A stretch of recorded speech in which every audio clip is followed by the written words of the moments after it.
It's 6 a.m. in Nairobi and we're headed to the Jomo Kenyatta International Airport to catch the 8:15 a.m. flight to Entebbe via Air Uganda.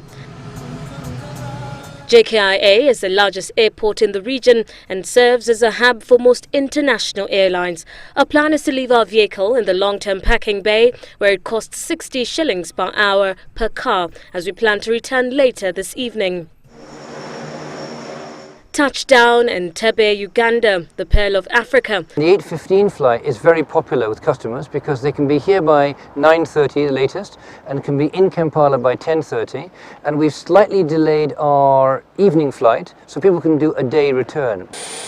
The Aga Khan Foundation-owned airline has managed to sustain its operations in a country that has had challenges sustaining a national carrier. Other challenges include costs, as running an airline requires a huge cash outlay. The main costs we incur are what we call handling, landing and navigation fees. Fuel is a major cost build-up item, more so for landlocked countries like Uganda and Rwanda. As a strategy, Kenya Airways hedges its fuel, but has also burnt its fingers in the process. It's give and take. One particular time you get it wrong, and so forth. But it helped us to at least predict where we were going. With about 5 airlines busy plying different routes across East Africa, competition is heating up.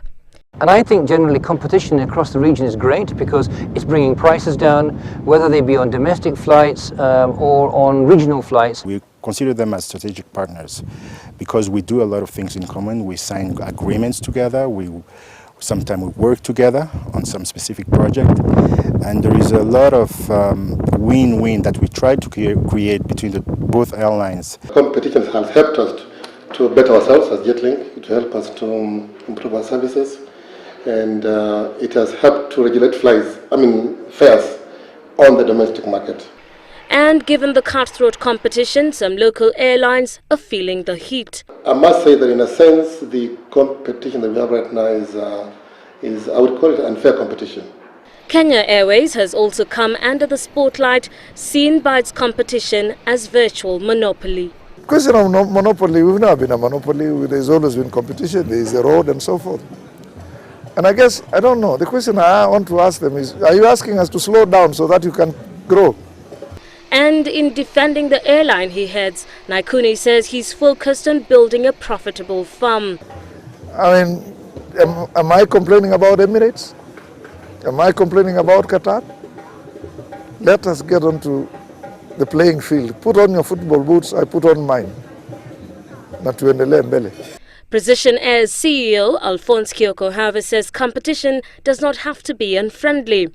You can see areas where you can team up together. There's a terminology called competition, where you are competing and yet you are cooperating. For consumers, healthy competition yields more affordable prices, and East African air passengers are beginning to enjoy vastly reduced fares. Indeed, One Jet One, the budget airline, promises even further cuts come July 2011. It may just be another tipping point in East Africa's airspace. Join us again tomorrow on another episode of Touchdown East Africa. I am Terryanne Chebet. Goodbye.